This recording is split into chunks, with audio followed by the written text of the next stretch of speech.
Hello everyone, रघुवर GK में आप सभी का स्वागत है। आज हम लोग सीटेट एग्जाम 3 जनवरी 2022 को पूछे गए सीडीपी के सभी क्वेश्चंस का डिस्कशन करेंगे। सीटेट एग्जाम में प्रीवियस ईयर से काफ़ी क्वेश्चंस को रिपीट किया जाता है, तो आप वीडियो को अंत तक देखें और वीडियो पसंद है तो चैनल को सब्सक्राइब जरूर करें ताकि आगे आने वाले क्लास का नोटिफिकेशन आपको मिलता रहे। तो चलिए आज का क्लास हम स्टार्ट करते हैं। हमारा पहला प्रश्न है, विकास के प्रत्येक चरण के लिए सामाजिक अपेक्षा को क्या कहा जाता है?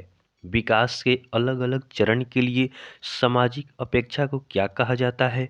तो ऑप्शन ए हमारा है विकासात्मक कार्य, ऑप्शन बी है विकासात्मक आवश्यकताएं, ऑप्शन सी है विकासात्मक बाधाएं या ऑप्शन डी है विकासात्मक क्षेत्र।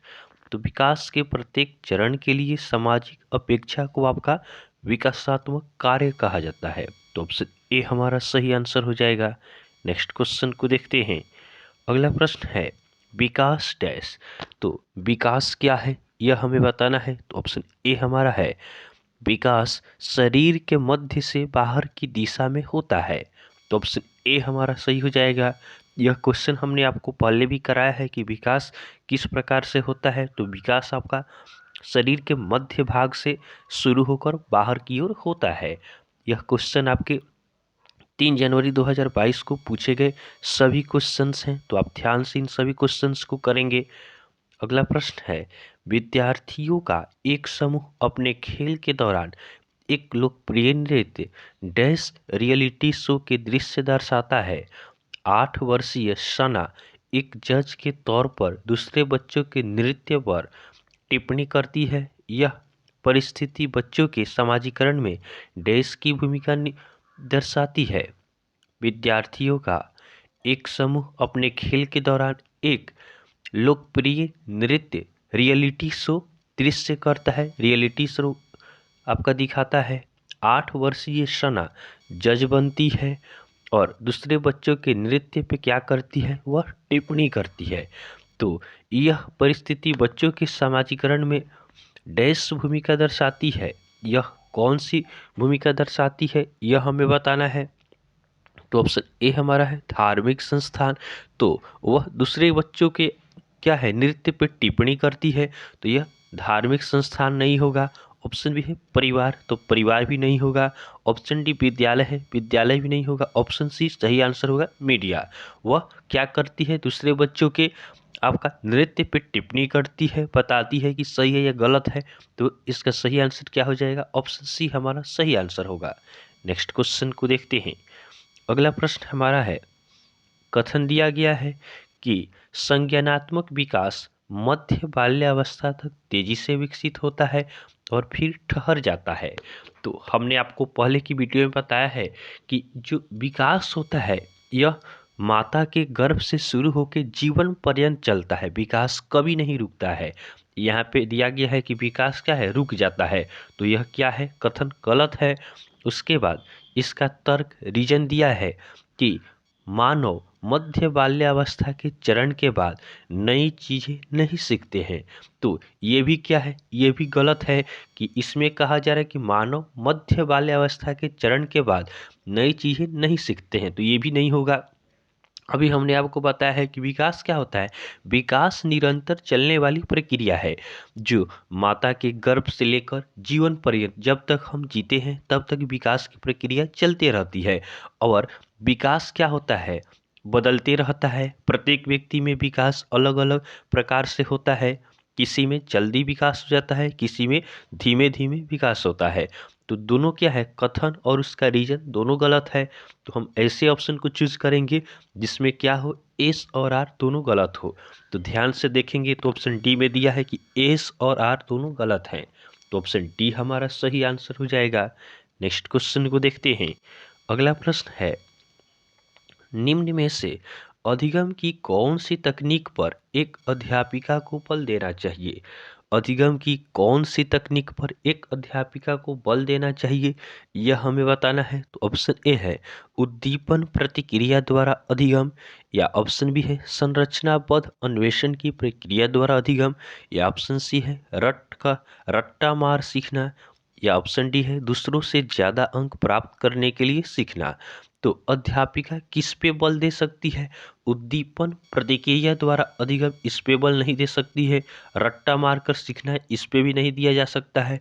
और दूसरों से ज़्यादा अंक प्राप्त करने के लिए सीखना, ये भी नहीं हो सकता है। हमारा सही आंसर होगा ऑप्शन बी कि संरचनाबद्ध अन्वेषण की प्रक्रिया द्वारा सीखना। किसी भी चीज़ को सीखने का एक उसका संरचना होता है, एक सही तरीका होता है, तो सही वे में सीखना, यह क्या होता है? अध्यापिका को इस पे बल देना चाहिए। नेक्स्ट क्वेश्चन को देखते हैं।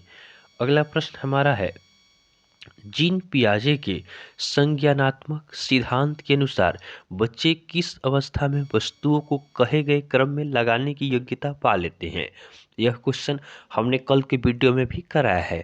तो हम कोई भी वीडियो आपको प्रोवाइड कराते हैं तो इसमें हम प्रीवियस ईयर से क्वेश्चंस को रिलेट करके ही आपको बताते हैं, तो सभी वीडियो आपके लिए काफ़ी इंपॉर्टेंट रहने वाला है। तो हमारा यह प्रश्न है कि जीन पियाजे के संज्ञानात्मक सिद्धांत के अनुसार बच्चे किस अवस्था में वस्तुओं को कहे गए क्रम में लगाने की योग्यता पा लेते हैं? तो ऑप्शन ए हमारा है संवेदी पेशीय। तो संवेदी पेशीय अवस्था यह कब से कब तक होता है? यह आपका जन्म से 2 वर्ष का होता है। ऑप्शन बी है पूर्व संक्रियात्मक अवस्था। तो पूर्व संक्रियात्मक अवस्था यह कब से कब होता है? यह 2 से 7 वर्ष का होता है। ऑप्शन सी है मूर्त संक्रियात्मक अवस्था, यह कब से कब तक होता है? यह 7 से 12 वर्ष का होता है। और ऑप्शन डी है अमूर्त संक्रियात्मक अवस्था, यह 12 वर्ष से प्रौढ़ा अवस्था तक होता है।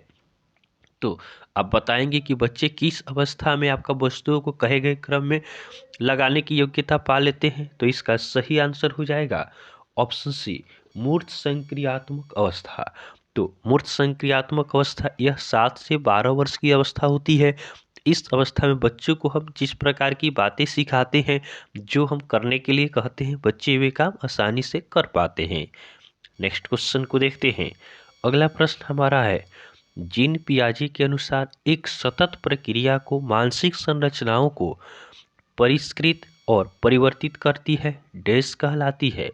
जीन पियाजे के अनुसार एक सतत प्रक्रिया जो मानसिक संरचनाओं को परिष्कृत और परिवर्तित करती है, क्या कहलाती है? तो ऑप्शन ए हमारा है नकल उतारने जैसा व्यवहार। ऑप्शन बी है वस्तु अस्थायित्व। ऑप्शन सी है समावेशन या ऑप्शन डी है संतुलीकरण।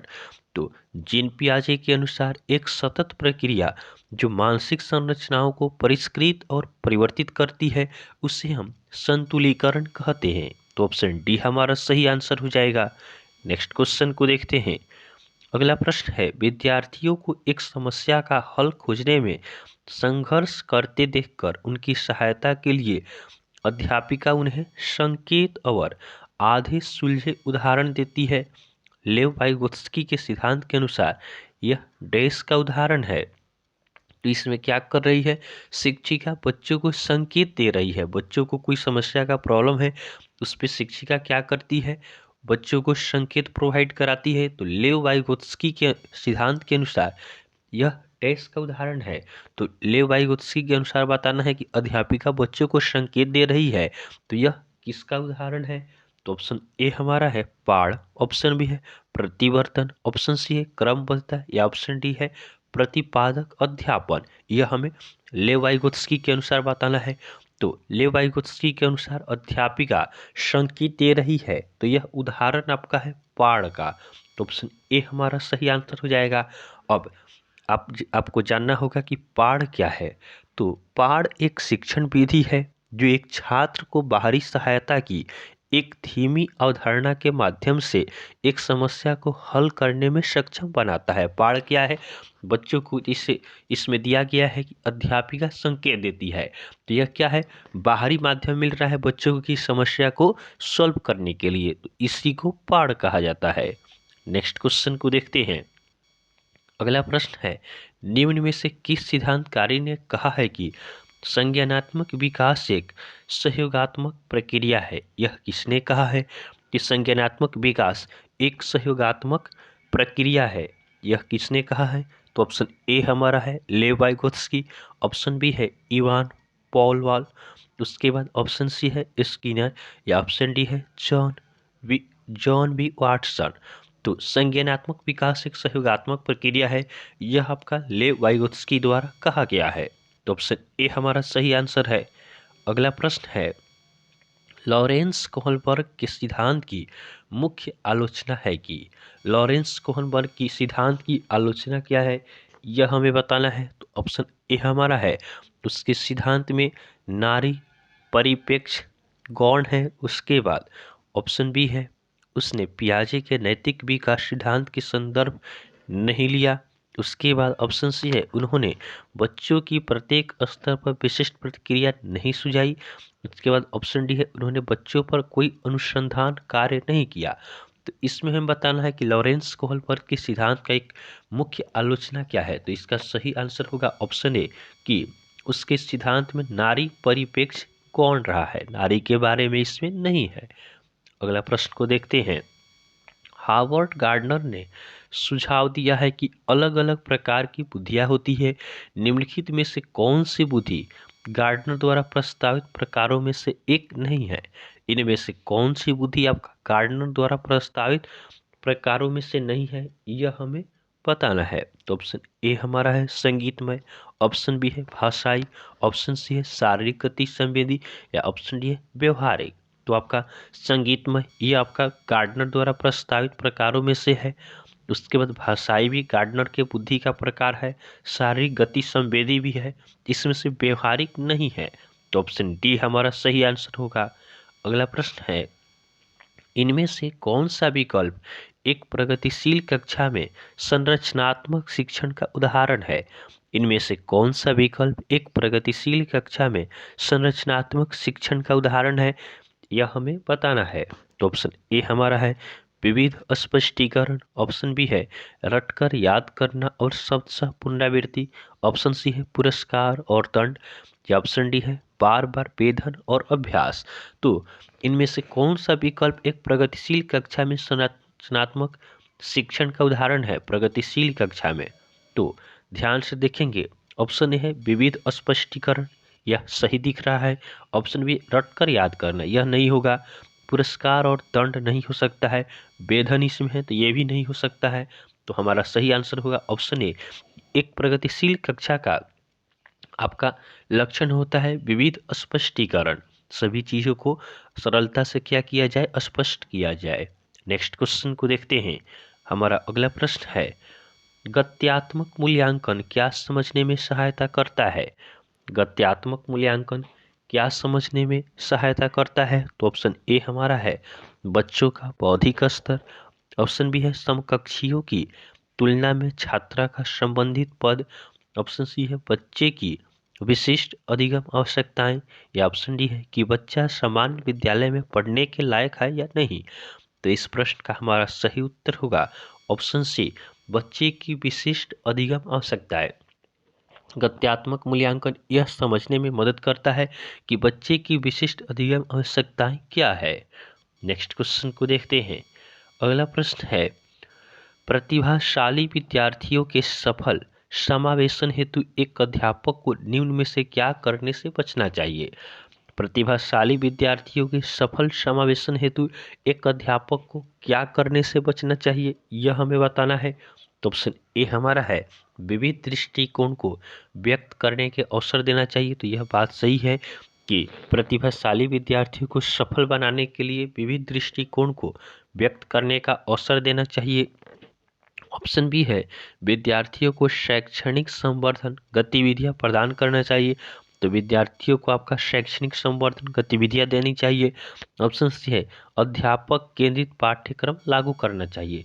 तो यह बात गलत है कि प्रतिभाशाली विद्यार्थियों के सफल हेतु आपका अध्यापक केंद्रित पाठ्यक्रम को लागू नहीं करना चाहिए। आपका अध्यापन किस प्रकार से होना चाहिए, बाल केंद्रित होना चाहिए, बच्चों को आगे रखना चाहिए, शिक्षक एक मार्गदर्शक के रूप में होना चाहिए। नेक्स्ट क्वेश्चन को देखते हैं। अगला हमारा प्रश्न है, अधिगम सबसे अधिक प्रभावशाली और अर्थपूर्ण होगा यदि। अधिगम कब आपका सबसे अधिक प्रभावशाली और अर्थपूर्ण होगा, यह हमें बताना है। ऑप्शन ए है यह संदर्भित रूप से हो, ऑप्शन बी है अधिगमकर्ता प्रदर्शन अभिमुखी हो, ऑप्शन सी है अधिगमकर्ता बाह्य कारकों से अभिप्रेरित हो, या ऑप्शन डी है जानकारी असंबंधित खंडों में प्रस्तुत की जाए। तो अधिगम सबसे अधिक प्रभावशाली और अर्थपूर्ण होगा यदि यह संदर्भित रूप से हो। तो ऑप्शन ए हमारा सही आंसर होगा। नेक्स्ट क्वेश्चन को देखते हैं। परीक्षा में कम अंक पाने वाले विद्यार्थियों को तो ऑप्शन ए हमारा है विशिष्ट विद्यालय में भेज देना चाहिए। ऑप्शन बी है केवल व्यावसायिक शिक्षा पाने के लिए मार्गदर्शन देना चाहिए।